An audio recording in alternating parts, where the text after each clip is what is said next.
From battle rapping under the alias Lyricist to running one of the biggest podcasts on the planet. From battle rapping under the What?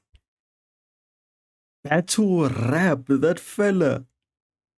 What was he rapping about? Entrepreneurship. alias Lyricist to running What? I swear I could never have predicted that. Excuse. What? one of the biggest podcasts on the planet. He's the youngest ever dragon on the Dragon's Den. The happy, sexy millionaire. A guy millions of young men look up to when they're trying to figure their lives out. Tackling the big questions of our time. Is there a way to enlarge the... Jokes aside, many have accused the Diary of a CEO of amplifying harmful health You know, I honestly, I've never seen anything wrong with this fella. I mean, I understand some of the people he brings up do say some crazy shit, some crazy predictions, but I mean, the gist of the show, I think it's probably bringing someone who is has their own agendas in life and bringing them on to say their piece, you know, and without sort of like provoking them in a way or fighting them, just letting them say their piece and talk about the challenges that the general public sees with their ideas and all of that, challenging them with that. And I don't really see a problem with that. I mean, his style of interviewing, I think it's probably the best form of interviewing because every person that goes there is generally encouraged to be themselves, to speak their ideas out loud, despite as ridiculous as they sound. And then it leaves the person viewing, uh, it leaves them with that obligation at the end to determine whether that's something they follow or not, you know. So it's easy to interpret that as him maybe even promoting that those types of ideas, but I wouldn't call it that. He's just sort of voicing the internet, the internet's. Let me not say even voicing the internet's ideas. Is sort of like putting it out there, you know, putting it out there as ridiculous as some of the people are. It's up to the viewers' discretion to know what is shit and what can be refuted, you know, shit like that. So if that's the argument for the problem with him platforming some ridiculous people, I wouldn't say it's that strong of an argument. information. But it's more like diarrhea of a CEO. The thumbnails titles are awful. With some, The thumbnails titles are Yeah, off. of a CEO. The thumbnails titles The thumbnails titles are. It's captivating. It's baiting. It's leaning right in between clickbait and truth, you know. It's a little bit okay, it's not even clickbait because it's generally what is argued in the videos like this one. What is it? Do this to melt belly fat. I'm sure the person did speak about that in the video. And some of the people do say some stupid shit in the videos, but for the most part, I think it's an okay thumbnail, man. are awful.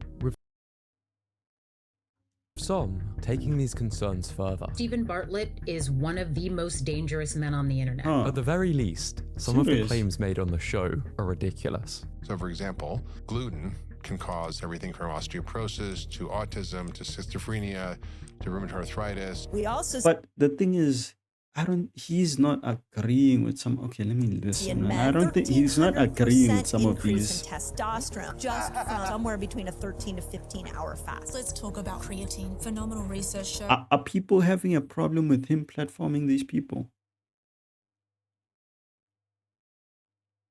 Is this the issue? You know, there's something I do when I speak to people who are generally very different from me in ideas. Like, especially with my cousins, those motherfuckers say some crazy, crazy stuff. Yeah?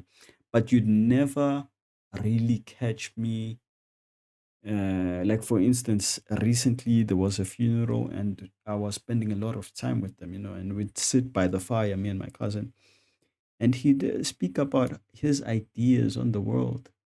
Shit. Yeah. So I know they generally have some crazy conspiracies, but I never expected him to tell me that, there's no such thing as going outside the planet. You can't really go out. He was arguing that you cannot go out of the planet and shit like that. So obviously, I know my facts, I know my reality and all of that. And I personally do not believe in that. I believe that, yeah, we can go out there with flipping satellites and all that type of shit. So, but in that discussion, I never really like challenged them, just mostly because I wanted to hear his like reasoning for that ridiculous take. If I had challenged him, I'd put him in defense. But instead, the way his style of interviewing too, you'd notice that he's not like blocking some ideas. Like if someone came on the thing and said the sky is red, and then he says, no, the sky is not red. He's not really doing that. He's doing what I think is probably the most optimal way of getting information out of someone, is that when someone says the sky is red, you say, is it?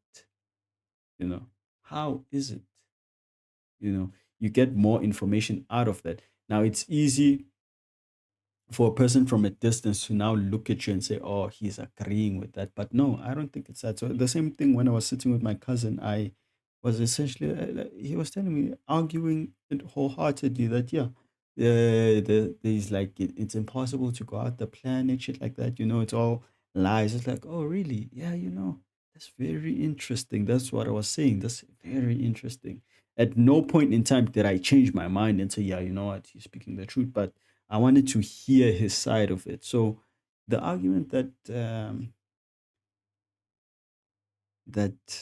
maybe that's what the people are mixing up here, is that they see his willingness to engage these like crazy ideas as him sort of being a part of those ideas, which is not, okay, in all honesty, I don't watch him as much, so maybe let me shut the fuck up and listen. You can creatine your way out of sleep deprivation. While Bartlett gives his typical dumbfounded reaction, increasingly, they hate this guy. Yes, they actually hate this guy.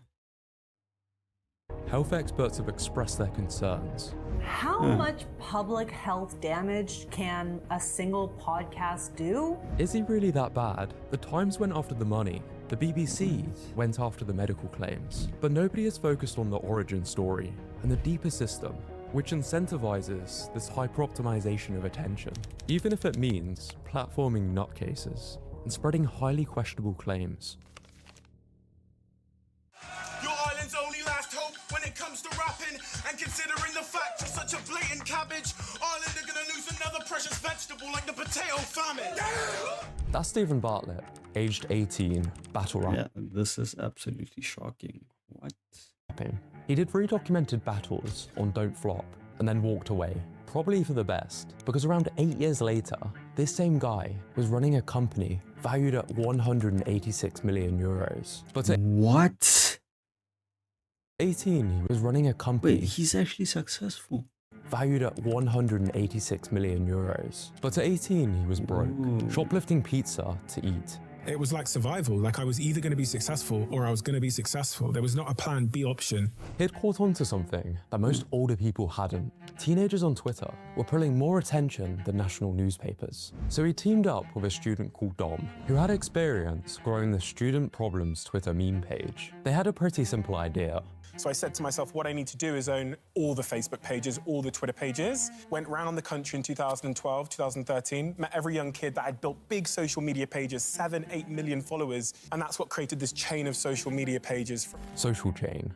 Within 18 months, they controlled around 220 Twitter accounts, with a combined reach of over 200 million people. The business model was to sell this attention to brands like Spotify, Haribo, and ASOS, who could weave in their ads to their pages. Their top clients were spending somewhere in the region of £250,000 and £280,000. Remember this model, it comes back later.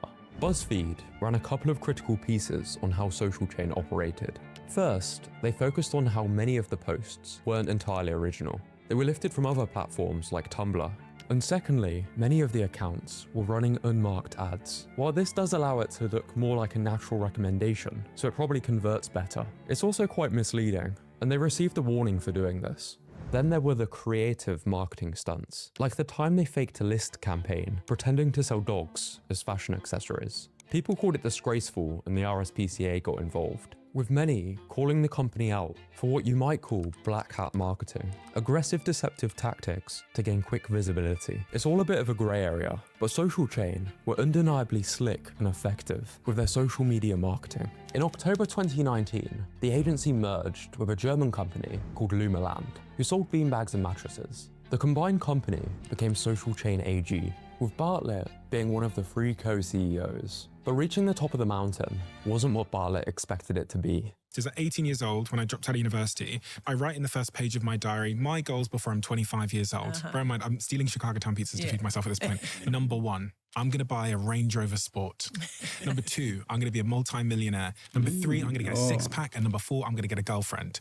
And then I spent the next 5 years, I ticked off everything on the list. I felt a tremendous sense of anticlimax because someone had lied to me. And the person that had lied to me was myself. Shortly after, he stepped down as co-CEO. He had already been running a podcast on the side for 3 years, documenting his diary as a CEO. He wrote a book called Happy Sexy Millionaire, and by 28, he was the youngest ever dragon on Dragon's Den. It's a good story. If it ended there wouldn't have been as much backlash. The first couple hundred episodes of Diary of a CEO are genuinely good, but as the audience grew, so did the scrutiny. In February 2023, The Times published an investigation with the headline, "Why Steven Bartlett is not the tycoon he claimed." In their words, Bartlett had built his public profile on misdirection and half-truths. What do you know about business? What do I know about business? Oh, come on, please. I built a £300 million business at 28 years old. The 300 million figure he likely refers to is Social Chain AG, the post-merger company, not the agency he founded. The agency he founded, the post-merger company, not the agency he founded. The agency he founded, Social Chain Limited, sold for an initial £7.7 million. The Times reported he wasn't mentioned in the prospectus when it... I mean... Okay, I see what they're talking about. You can't really claim to own what post-merger. So I'm assuming his company sort of merged with a much bigger company that was worth 300 million. So, yeah, you can't really claim that 300 million when your company was worth for 7.7 million. I mean, unless him coming into that company, then he sort of produced more value for the company that they joined with to reach that 300 million mark. So maybe that's a possible argument, you know. Floated and cited a former employee and data saying his co-CEO role had been largely ceremonial. People argue that parts of his story are misleading, since a lot of his brand is built around being this business magnate. I don't have any problems personally. He's achieved a lot. For me, the problems started to arise when he slowly shifted into posting more health-related content. Did you know there's a really fascinating experiment done on weightlifters? They lifted no weights for 2 weeks. They just... You know, I can kind of understand the scrutiny behind it, because when I see some of the clips, I am a follower of the Daily Diary, the Diary of a CEO, you know. I do follow it, and when I see some of the shorts, I don't really watch the videos. So when I come across some of the shorts, especially there's a specific one that speaks about rice having a lot of sugar and stuff, and the way it sort of felt like watching it, it did give me a sense of urgency, to hear rice has more sugar than flipping potatoes, has the most sugar than chocolate bars. You had like different comparisons on there. And I did feel a sense of urgency, like what should I be eating rice?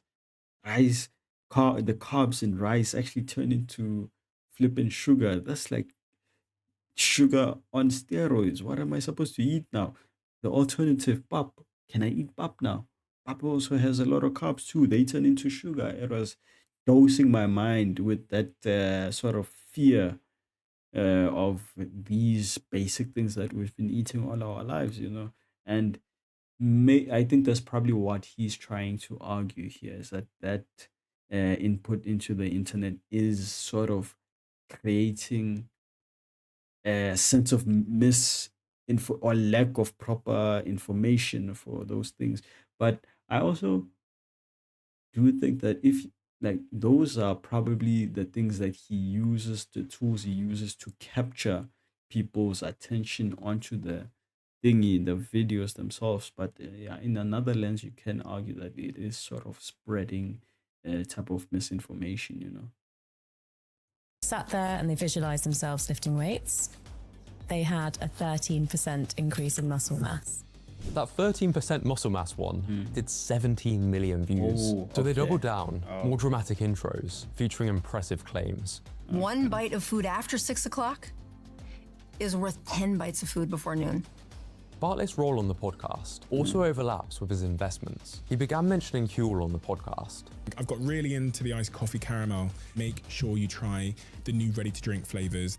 The disclosure they appeared on the board didn't appear in those mentions. In August 2022, the UK Advertising Standards Authority ruled that these segments were undisclosed ads and told him to include clear disclosure in the future. But 2 years later, the authorities banned 3 more of his ads, 2 for Huel and 1 for Zoe, a nutrition company he had invested in. Then the BBC got involved. Now, a BBC World Service investigation has found that Stephen Bartlett is amplifying harmful health misinformation. The BBC's investigation found guests making claims that contradicted mainstream medical evidence, including contrarian voices on vaccines.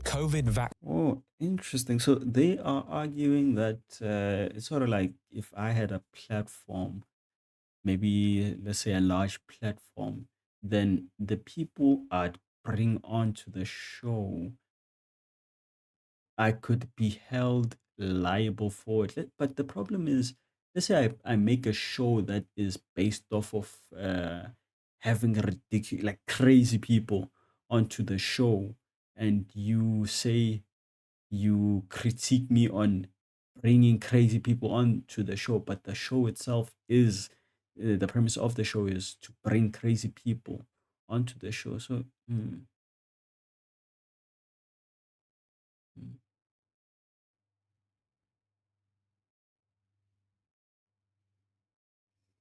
let me see. Let me let him land.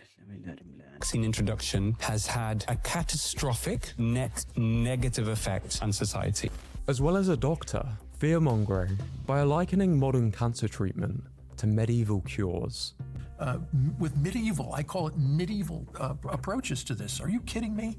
Later in the podcast, he pitches an alternative. To manage cancer without toxicity is to simultaneously restrict the 2 fuels that are needed to drive this dysregulated growth while transitioning the whole body off to a fuel that the tumor cells can't use, which is fatty acids and ketone bodies. We know that for breast cancer, women who choose to have alternative therapy rather than mainstream therapy are 6 times more likely to die. An oncologist interviewed by the BBC put the concern simply. People are going to the internet to get information when they're diagnosed with cancer, and there is so much misinformation out there on videos, on websites, and podcasts are the latest thing. Guests can say what they like, they're not fact-checked by the hosts, and those 60-second clips are now being taken as medical advice. And my worry is that people will listen to that advice and not their doctors, and people will die as a result of this. No, that's valid. That is somewhat valid.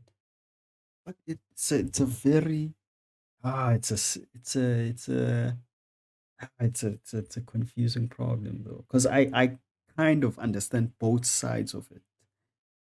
I understand both sides of it. In one side, I do understand that yes, this man has a platform, a huge platform with a huge influence, and to bring up, let's say, someone who believes in that the earth is flat, something like that. You know what? Let me not say that. Let me say someone who has a health conspiracy, and believes that sugar flipping makes you weak or something like that, and his claims onto the show are spread onto the internet, and that does ultimately lead to people coming across the shorts or other forms of that content on the internet, seeking actual health advice, and then following that person's false claims, and then ultimately leading to them hurting themselves or even dying, So I do understand that part of it. But the other part of it that I also do somewhat understand is that this man is he has a platform where the whole premise of it is to bring people with wild, yes, let's look at the dislike to to like ratio, the EU. That's like 50%, not even 50, that's double dislike. uh, I don't know what I'm trying to say, but yeah. So I understand his part of it. Stephen Bartlett, as in he has a show. He brings on people with all so thought-provoking ideas. Let me say that. Let me put it that way. Whether ridiculous, whether just actually most often ridiculous ideas, uh, shocking ideas, things like that, to come onto his show and speak about that. Even maybe I'm sure I'm probably let me not say I'm sure he's probably brought someone who has oh, did I cut myself? He's probably brought someone onto the show who believes that the earth is flat. Based on how his show is structured out, I can see him bringing that person. I haven't seen that video, but I'm sure he's probably done something like that, and let them come and speak about their ideas, their proof, their beliefs, and all of that. Him on his side, he's essentially just, hey, here's my platform. Come on, speak your mind. I will not challenge you in a way. Like, he does not really counter them. Just come here, speak your mind, and then he throws in like counter arguments to it, facilitating a productive discussion, and letting them speak their minds to the rest of the world, So looking at it from that lens, I would say, I mean, he's not. That's the. Damn it, man! Is it? Let me see which one. I hate severe censorship, but a wise person would come up to me and say we do have a responsibility on certain information that we choose to share out there. But what if I make a show that is solely based off of people that I make a show that, let's say, this is a good idea. Let's say I make a show where I let abuse victims, like gender-based violence abuse victims, usually couples that have fought physically had altercations together, and I make the show where I bring them and I let them speak their stories out, like, hey, come to my show and speak your story, and essentially creating that platform for them to be criticized by the rest of the world, or agreed upon, shit like that, and or sharing a positive message or a weakness in the system, shit like that, and sharing their concerns with the rest of the world. And then someone comes up to me and say, hey, this person is actually lying, and you are platforming him to now spread those lies onto the world. But at the same time, this is not really targeted on, it's not necessarily for, what's it called? Like, the whole premise of it is not to bring people who have, shit, man, I'm trying so hard to make it make sense, but the fact that I'm trying so hard to make it make sense might just prove that he is in the wrong, Yeah, because the more I speak, it's so hard to make it make sense because of the flaw, in the sense that there are some crazy claims that are being shared out there, and they would ultimately harm someone, even leading to like a death, So I think that on its own is very severe, very severe. So yeah, so certain things you would have to have a foresight to know how harmful it would be to put such claims out in the wild like that. Yeah, no. I understand now. I understand. Go by the comments, it seems. The BBC investigation only helped to grow the podcast. Just look at some of the top comments. This made me 100% more likely to not miss a Diary of a CEO episode. This video proves Stephen Bartlett is doing the right thing and getting the right guests. But it wasn't just the BBC raising concerns. The thumbnails, titles are awful. Dr. Mike, one of the most followed doctors on social media, was concerned with the type of guests podcasts seem to be booking. What he calls the epidemic of the I know all expert. Guests who speak with total confidence and minimal nuance. And being honest and not afraid to say I don't know is what makes a true medical expert. In medicine, confidence and accuracy often work against each other. The people who actually know the most are usually the ones most willing to admit when they don't. Take Gary Bracker, a self-described human biologist who's been on the podcast. Self-proclaimed. He claims he can look at your blood panel and tell you roughly when you're gonna die. It's an ever-evolving state. So to claim that you have control or intimate knowledge of when someone's gonna pass, evolving state. So to claim that you have control or intimate knowledge of when someone's gonna pass is just untrue. His pitch stripped down is that the medical system is lying to you. But wait, there's more. The Superhuman Protocol. Just buy the $133,000 Superhero Protocol bundle. But the problem is deeper than people just wasting their money. And the worrisome thing to me is that it sends people away from evidence-based medicine. Bartlett's defense has been consistent. He doesn't endorse his guests. He's just having long-form conversations. But Bartlett isn't a doctor. He doesn't have the training to spot when a confident claim isn't a well-supported one. And critics argue, if he pushed back hard on his guests, those guests and their networks might stop coming. The default tends to be, tell me more, or they just swiftly move on. The format rewards bigger claims, so they keep growing. That's the Let me check something. Damn, people are seriously disliking this fella. social chain playbook, where you follow the data and double down on what works. This is why we have parodies like this being made. Breathing gives you cancer, and the reason is 98% of people who drink water die. What about the other 2%?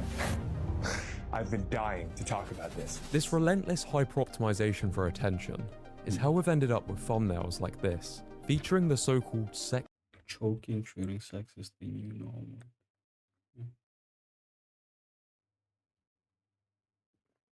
savior. Clickbaiting pets as accessories is one thing, but it can get more harmful when you clickbaiting pets as accessories is one thing, but it can get more harmful when you clickbait alternative health content. And make no mistake, this content is being rigorously optimized for maximum attention. By getting... I really want to understand the part of it where he's sort of like, the whole premise of the show is to bring such ridiculous people for it. Man, I want to understand it, man. The whole point of the show is sort of like, here are these ridiculous ideas. That's the whole premise of the show. Here they are, listen to them, you know. And in some light, maybe some of these ideas would expose serious concerns into the public, and in another point of view, they would spread large misinformation, which would ultimately damage a lot of people's lives. Ah, very tricky one, man. Very, very tricky dilemma. Because on one side, excuse, oh man, I've never had to think so hard. Man. It's an interesting ethical dilemma. That's interesting ethical dilemma. Okay, so what if I make a show? Yeah? What if I make my own show whereby I take a lot of these, like the whole premise of the show is to bring on these conspiracy theorists, these crazy flat earthers. Let me not say crazy, these are people that believe that the earth is flat, that believe in aliens, that believe in all types of conspiracies.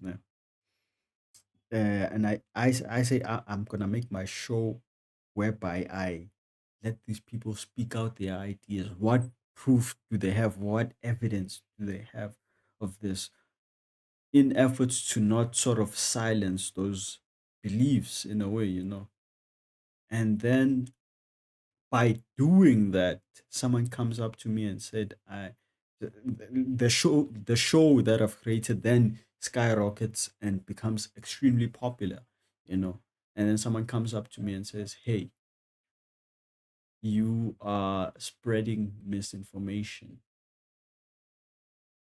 But the premise of the show is to sort of promote some type of transparency, some type of accountability. Accountability. I'm speaking right out of my ass right now. I'm trying to. English is not my first language, so ngiyazama. Kancane kancane, I'm trying to reason the shit out. Let my brain take its small baby steps and understand. So the show itself it does have a good service. It's putting silent voices up to speak out their ideas out to the world in a way. And then so are they arguing that, okay, let's say it brings out a person with some crazy ideas, and then if so he's supposed to now vet those ideas and dictate whether to publish an episode or not.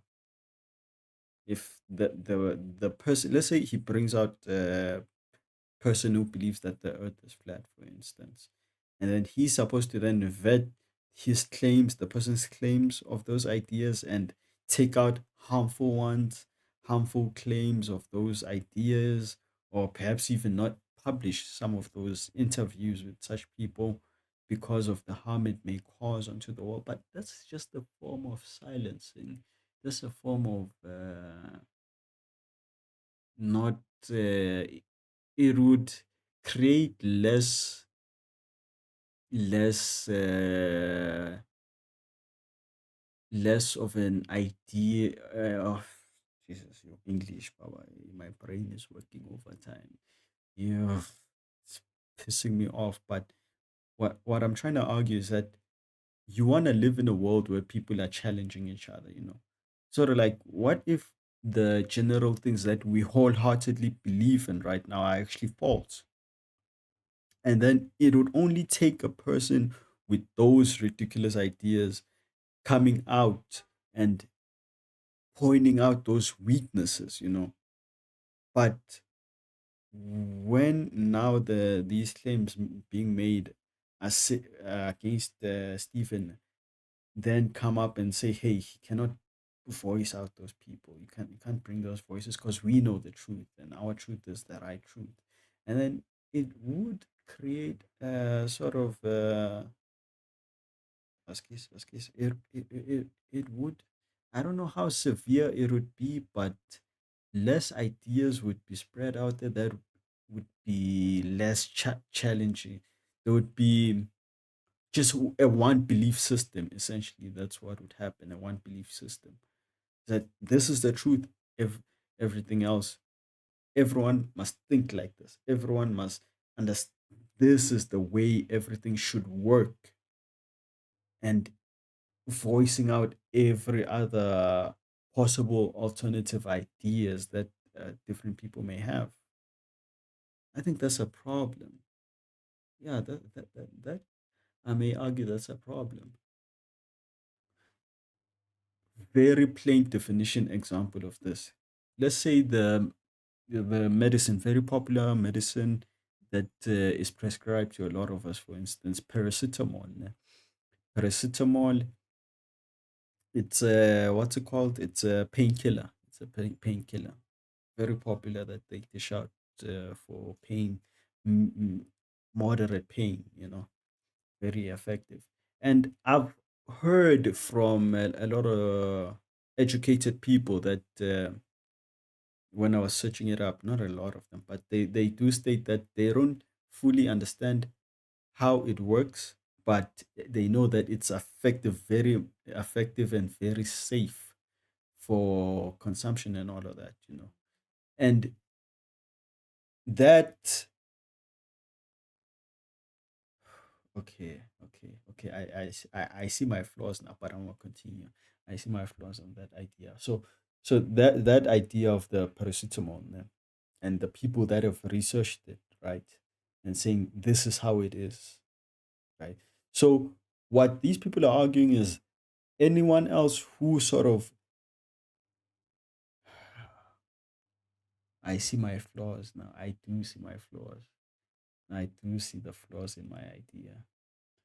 I see my flaws. As I'm explaining it, I'm seeing more of the flaws. Because what I'm trying to say is people that have different ideas, perhaps contradiction to that paracetamol, their ideas would then not be publicized, like they would be silenced in a way.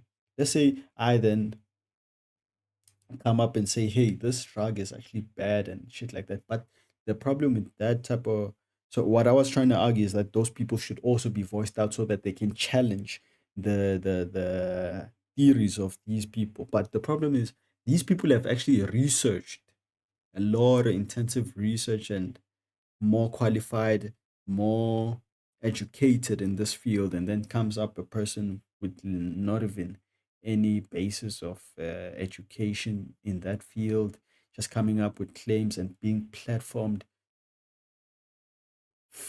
his voice being platformed in a pedestal, and then ultimately discrediting the claim, the initial research done by very educated people, all from platforming such a person. So yeah, I did sort of debunk my own claims right there. Yeah, I think I'm siding more towards this video's claims of this being a problem. Yeah, 100%. 100%. I do understand why this would be a problem. Yeah. Yeah, because a person who believes that the earth is flat from his dumb ideas, not even researched, Askis, and then someone puts them in a pedestal to share those ideas, and you then make shorts and all of those edits and put it out there as this is the groundbreaking secrets of the world, and then people actually believe that, and that on its own is a type of false, what's the terminology for it? It's a type of false news, being put out onto the world, despite the fact that the person doing the interview doesn't really agree with it, doesn't endorse it, as he says. But the fact that he had platform that would create a lot of damage onto the people who have actually researched and disproved those other claims. So I do think I side with that. Yeah, no. I see what the problem is now. A couple of thousand people in our audience to watch it. And then with the tool we have, it tracks their eyes while they're watching it. And so if they look away, if they get bored, and then we get this wonderful graph back and it says, well, everybody's dropping off here. I don't really see these advertising rulings as a one-off, more like a little window into the actual business model behind the Diary of a CEO. Because I kept wondering how this podcast has the budget it has. Why does it feel so much further ahead than every other podcast out there? I see messages all the time in the comments section that some of you didn't realize you didn't subscribe. So if there was one simple free thing that you could do to help us, my team, everyone here, to keep this show free, to keep it improving, it is just to hit that subscribe button and to double check if you've hit it. Only thing I'll ever ask of you. Do we have a deal? Layer 1 is the obvious bit, brand partnerships. In April 2024, Bartlett told The Times he expected the Diary of a CEO to bring in about £20 million that year, mainly through advertising. Selling attention to advertisers, that's his expertise, makes sense. But layer 2 is where it gets more interesting. In addition to being paid to mention brands, Bartlett also owns equity in some of them. Huel, where he's on the board until early 2025. Zoe, the nutrition company he invested in, and a growing list of others through his $100 million venture fund, Flight Fund. Flight Fund sits inside Flight Story, Bartlett's wider media and investment company, which also owns Flight Studio, the production company behind the Diary of a CEO itself. So every time a company that Bartlett has a financial stake in gets mentioned on the podcast, two things can happen. The podcast gets paid, and if the mention drives customers back to the company, Bartlett's equity becomes more valuable. It's a very well-oiled machine. I can show you the tool we've built to A/B test 40 thumbnails at the same time before the episode comes out. And then when it comes out, it tests 8 every hour. But this is all for good reason. And the best performing experiment drove a 20% click-through, and the worst performing guess drove a 1% click-through. It's the same effort from all of my team, the same 3 hours interviewing this person, but the variance, because I ran a $100 test, was 1,900% increase in performance. Fitness entrepreneur James Smith has described the problem with this design better than anyone. But you will exhaust the amount of great guests very soon. And you can get those guests back on, or what we're starting to see is you bring on guests not who are known for being factually correct or objective, but that you know will cause controversy. And if that means you're using misinformation, if it brings you views, and it brings you listens, and it brings you attention, that's not only going to bring you more money from sponsors, it's also going to give you more prospects to sell the business in which you're promoting. So the biggest issue you see in models like Diary of a CEO is that it's very apparent this is becoming more of a business operation than it is trying to get good quality information to the forefront of the listeners. Very interesting idea. Very interesting input. So he's saying that this initially started as a genuine or good, like it started off as a sort of what's the word I'm looking for?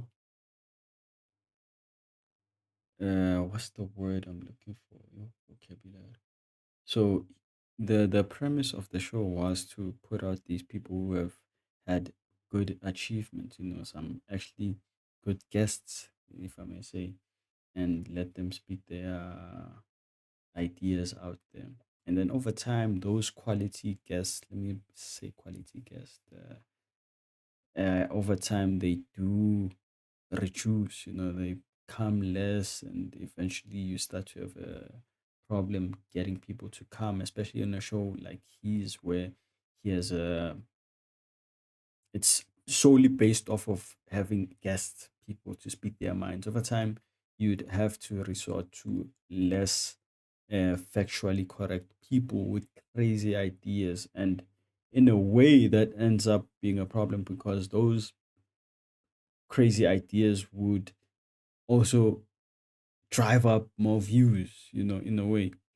And that creates a atmosphere where now he's sort of prioritizing these crazy concepts that would largely ramp up the views and shit like that. And then eventually the fella that is claiming that eventually he would plan to sell the company, having driven up the value of it through this damaging content, if I may say.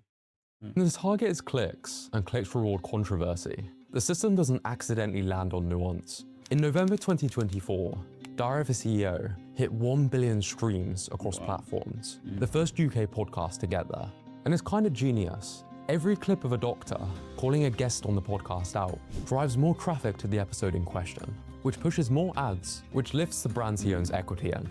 Bartlett didn't invent this. Joe Rogan operates in a similar system, so do plenty of others. Yeah. But Bartlett is probably the most sophisticated operator of the format alive, and there's not much incentive for the formula to change, even when people might be getting hurt. I started this channel because of this exact thing. I've made plenty of dumb health decisions, some out of stupidity, but a lot of them came from being naive and getting pulled into whatever's trending at the time, chasing whatever supplement the internet was hyping, thinking I could out-optimize a broken sleep schedule with enough biohacks. And once you're in it, it's hard to see what's happening to you. There's a name for what might be happening to someone like Bartlett: audience capture. It's when a creator slowly lets the audience reshape the content. You chase the reactions which get rewarded. Over time, the audience is steering the creator, not the other way around. And everyone's vulnerable to this. I am, you are too. It doesn't have to be a bad thing, but it's how normal people can drift towards extremes without noticing. This is what writer Therese Lee argues makes Diary of a CEO different from a regular business podcast. She calls it Trojan horse content. For health and fitness specifically, the problem isn't really any one episode. It's what happens when you watch 50 of them. Just look at the comments. Every episode contradicts a previous one. Eat this, next episode, no don't. The fear-mongering is just next level. When every episode elevates a different niche thing to a crisis-level urgency, you stop being able to tell what's actually a crisis. Niche stuff gets reduced down to one weird trick, like those old dodgy ads. Good coaches attempt to combat this with pyramids. For example, Dr. Eric Helms published his nutrition pyramid in 2014. It's now standard in evidence-based coaching for body composition. The base is where most of the results come from. Your calorie balance and macronutrients. Above that is eating mostly whole foods. Then it's meal timing, and right at the tip is supplements, the least important factor. Dr. Mark Bubbs presents a hierarchy for recovery in his book Peak Performance, while Dr. Fundaro has one for gut health. Diary of a CEO, at least for me, warps my sense of what matters. To be fair to Bartlett, he started doing something about it. Diary of a CEO now adds a fact check pop-up at the bottom of videos, but I'm not reading that while driving at 70 miles an hour. I don't believe Bartlett is some evil grifter. I've taken helpful things from him. I don't think he set out to cause harm, but everyone would benefit if they hired someone to ensure the framing helps people to understand the relative importance of everything, instead of just amplifying the more gimmicky stuff and fringe studies. But when your last viral hook was this, or a neuroscientist claiming you can communicate with the dead, And I couldn't speak about it until now, that it's possible to communicate with someone that's passed away. how do you top that? I tried to make a satirical Diary of a CEO thumbnail for this video, and literally as I'm recording this now, they've topped it. That's the thing about audience capture. You don't notice it happening. You just keep reaching for the next thing that works. So what do you actually do about it? There's 3 main things which help me from Dr. Mike. 1, be skeptical of celebrity health advice, especially when it's delivered in absolutes. And yes, that includes celebrity doctors. 2, try to look at the body of evidence, not just one guest on one podcast. If a claim sounds too good to be true, it almost always is. And 3, focus most of your attention on the fundamentals. Sleep, whole food, exercise. Get those right and worry about the rest later. I have to remind myself of this constantly. And that's the problem with Stephen Bartlett. Or perhaps it's just what happens when you get this good at attention.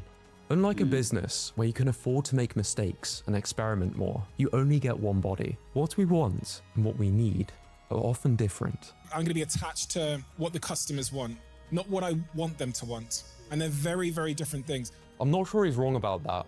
I'll probably still watch the next one. Okay, very nice video. Very nice video.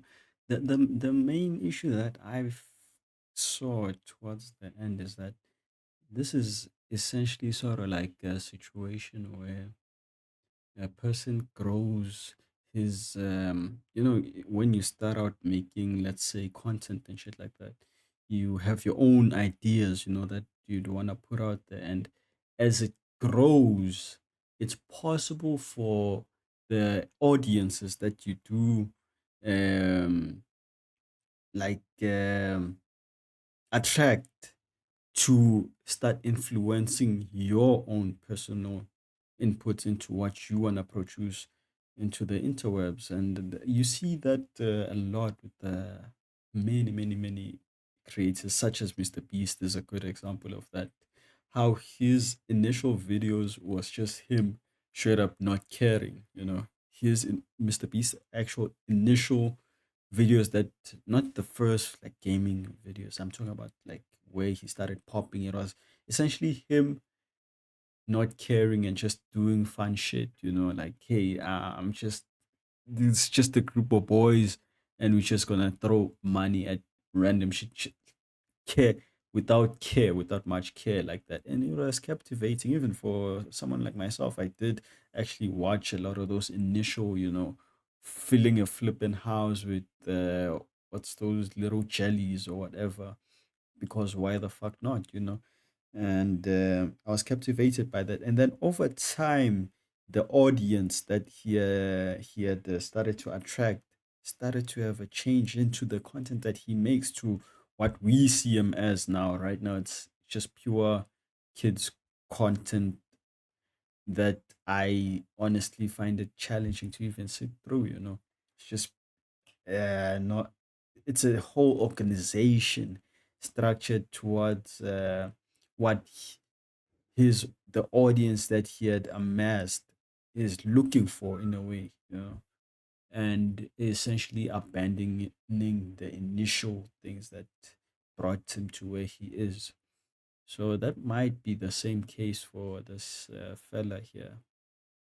But this is a good This video is an amazing dissection of this dilemma. No, amazing. 10 out of 10.